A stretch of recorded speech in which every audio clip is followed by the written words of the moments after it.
પેટની ચરબી ઘટાડવા માટેની કેટલીક વધુ અસરકારક આદતો અને વ્યાયામ અહીં આપેલા છે. આહારમાં ફેરફાર. સવારે હૂંફાળું પાણી પીવું. રોજ સવારે ખાલી પેટે હૂંફાળું પાણી, તેમાં થોડું લીંબુ અને મધ ભેળવીને પીવાથી ચયાપચય ઝડપથી બને છે. પ્રોટીનયુક્ત ખોરાક. આહારમાં કઠોળ, પનીર, દહીં અને લીલા શાકભાજીનું પ્રમાણ વધારવું. પ્રોટીન લાંબા સમય સુધી પેટ ભરેલું રાખે છે અને ભૂખ ઓછી લાગે છે. ખાંડ અને મેદાથી પરેજ. રિફાઇન્ડ સુગર, ખાંડ, કોલ્ડ ડ્રિંક્સ, પેકેટ્સ ફૂડ અને મેંદાની બનાવટોનું સેવન તદ્દન ઘટાડી દેવું. Green tea. દિવસમાં 1-2 વખત ગ્રીન ટી પીવાથી પેટની ચરબી ઘટાડવામાં મદદ મળે છે. કસરત અને શારીરિક શ્રમ. કાર્ડિયો અને જોગિંગ. રોજ સવારે 30 મિનિટ ઝડપી દોડવા અથવા સાયકલ ચલાવવાથી કેલરી બર્ન થાય છે. પ્લેન્ક કસરત. પેટના સ્નાયુઓને મજબૂત કરવા અને ચરબી ઓગાળવા માટે પ્લેન્ક ખૂબ જ અસરકારક વ્યાયામ છે. યોગાસન. ભુજંગાસન, નૌકાસન અને કપાલભાતિ પ્રાણાયામ નિયમિત કરવાથી પેટની ચરબી ઝડપથી ઘટે છે. જીવનશૈલીમાં સુધારા. પૂરતી ઊંઘ. રોજ રાત્રે 7 થી 8 કલાક ગાઢ ઊંઘ લેવી જરૂરી છે. અપૂરતી ઊંઘથી હોર્મોનલ અસંતુલન થાય છે, જેનાથી પેટની આસપાસ ચરબી જમા થાય છે. હાઇડ્રેશન. દિવસ દરમિયાન પૂરતા પ્રમાણમાં 8 થી 10 ગ્લાસ પાણી પીવું, જેથી શરીરમાંથી ઝેરી તત્વો બહાર નીકળી જાય. તણાવ ઓછો કરવો. વધુ પડતો તણાવથી કોર્ટિસોલ હોર્મોન વધે છે, જે વજન અને પેટની ચરબી વધારે છે. તણાવમુક્ત રહેવા માટે ધ્યાન કરવું. આહાર સંબંધી વધુ બાબતો. ફાઇબરયુક્ત ખોરાક. આહારમાં ફાઇબરથી ભરપૂર ખોરાક જેવા કે ઓટ્સ, સફરજન, અળસી અને આખી દાળ કે અનાજનો સમાવેશ કરવો. ફાઇબર લાંબા સમય સુધી પેટ ભરેલું રાખે છે. મીઠાનું સેવન ઓછું કરવું. ખોરાકમાં મીઠા, સોડિયમનું પ્રમાણ ઘટાડવાથી શરીરમાં પાણી ભરાવાની સમસ્યા ઓછી થાય છે અને પેટ ફૂલેલું લાગતું નથી. Detox drink. સવારે હૂંફાળા પાણીમાં ફુદીનો, કાકડી અને લીંબુના ટુકડા નાખીને બનાવેલું ડિટોક્સ વોટર પીવાથી શરીર અંદરથી સાફ થાય છે. ફિટનેસ અને વ્યાયામ. ટૂંકા સમયમાં વધુ કેલરી બર્ન કરવા માટે હાઈ ઇન્ટેન્સિટી વર્કઆઉટ ખૂબ જ ફાયદાકારક છે.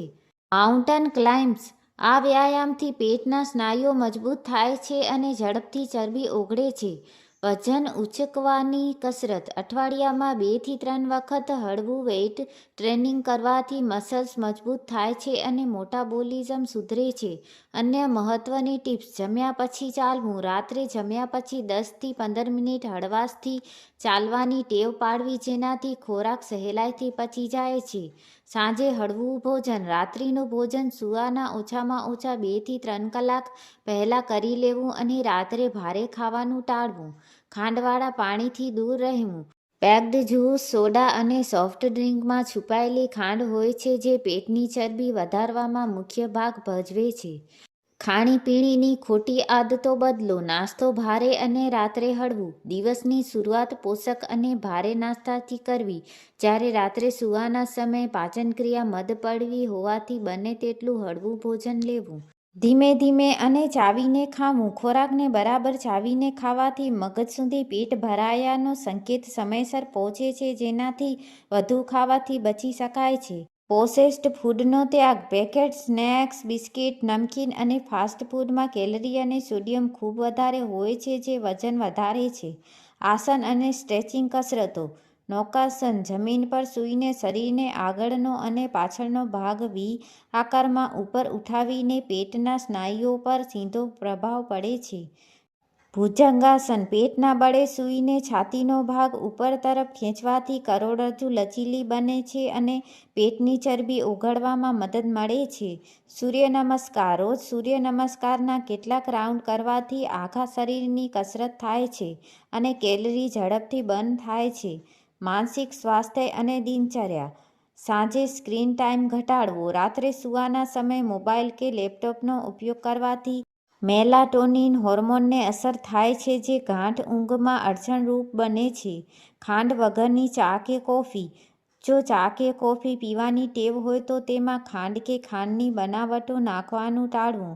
તેના બદલે બ્લેક કોફી અથવા ગ્રીન ટી વધુ ગુણકારી છે. નિયમિત વજન કરવું. અઠવાડિયામાં એકવાર સવારે ખાલી પેટે વજન માપવાની ટેવ રાખવાથી પ્રોગ્રેસ ટ્રેક કરી શકાય છે અને પ્રોત્સાહન મળી રહે છે. રસોડાની સ્વાસ્થ્યવર્ધક ચીજો: મેથી અને જીરુંનું પાણી: રાત્રે 1 ગ્લાસ પાણીમાં મેથીના દાણા અથવા જીરું પલાળીને સવારે ગાળીને પીવાથી ચયાપચય સુધરે છે અને પેટની ચરબી ઓગળે છે.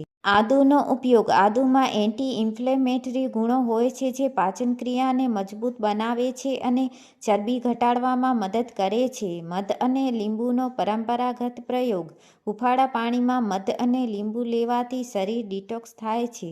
આસન અને શારીરિક મુદ્રાઓ: ધનુરાસન: પેટના બળે સૂઈને શરીરને ધનુષ આકારમાં ખેંચવાથી પેટના સ્નાયુઓ પર દબાણ આવે છે અને ચરબી ઘટે છે. પવન મુક્તાસન: પેટમાં ગેસની સમસ્યા દૂર કરવા અને પેટના ભાગની ચરબી ઓછી કરવા માટે આ આસન ખૂબ જ ગુણકારી છે. વજ્રાસન: જમ્યા પછી 10 થી 15 મિનિટ વજ્રાસનમાં બેસવાથી ખોરાકનું પાચન ઉત્તમ રીતે થાય છે. દિનચર્યાની સારી ટેવો: નાસ્તો ક્યારેય ન છોડવો. સવારનો નાસ્તો સમયસર કરવાથી શરીરને પૂરતી ઉર્જા મળે છે અને આખો દિવસ વધુ પડતી ભૂખ લાગતી નથી. ભોજનમાં સલાડનું પ્રમાણ: મુખ્ય ભોજન કરતાં પહેલાં કાકડી, ગાજર, ટમેટાં કે બીટનું સલાડ ખાવાથી કેલરીનું પ્રમાણ નિયંત્રણમાં રહે છે. માનસિક શાંતિ: રોજ 10 મિનિટ ધ્યાન કરવાથી મન શાંત રહે છે અને અતિશય ખાવાની ટેવ પર કાબૂ મેળવી શકાય છે. ફળ અને શાકભાજીની પસંદગી: પપૈયાનું સેવન: સવારે ખાલી પેટ કે નાસ્તામાં પપૈયું ખાવાથી પાચનક્રિયા સુધરે છે અને પેટ સાફ રહેવામાં મદદ મળે છે.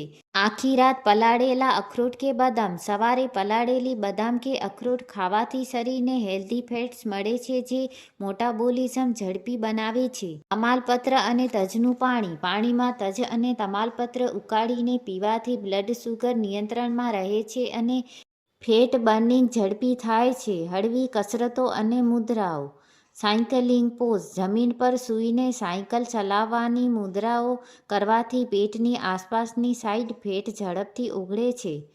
પદ્હસ્તાસન: ઊભા રહીને આગળ તરફ ઝૂકીને પગના અંગૂઠા પકડવાની આ કસરતથી પેટના સ્નાયુઓ ખેંચાય છે. દિવાલ સાથે પ્લેન્ક: જો જમીન પર પ્લેન્ક કરવામાં મુશ્કેલી પડતી હોય તો દિવાલના ટેકાથી પણ સ્ટેન્ડિંગ પ્લેન્ક કરી શકાય છે. દૈનિક આદતોમાં બદલાવ: રાત્રે મોડા ખાવાનું ટાળવું. સૂવાના સમયના ઓછામાં ઓછા 3 કલાક પહેલાં રાત્રે ભોજન પૂરતું કરી લેવું જેથી શરીર આરામથી સ્થિતિમાં ચરબી સરળતાથી ઓગાળી શકે. મીઠા વગરની છાશ: બપોરે જમતી વખતે, જમ્યા બાદ કે જમતાની સાથે સાદી છાશ અથવા જીરું, સિંઘવ મીઠું નાખેલી છાશ પીવાથી પેટ ઠંડુ રહે છે અને પાચન સબળ બને છે. ઊંઘતી વખતે પોશ્ચર: રાત્રે સૂતી વખતે સીધા પીઠના બળે અથવા ડાબા પડખે સૂવાની ટેવ રાખવી જે પાચનતંત્ર માટે ઉત્તમ ગણાય છે.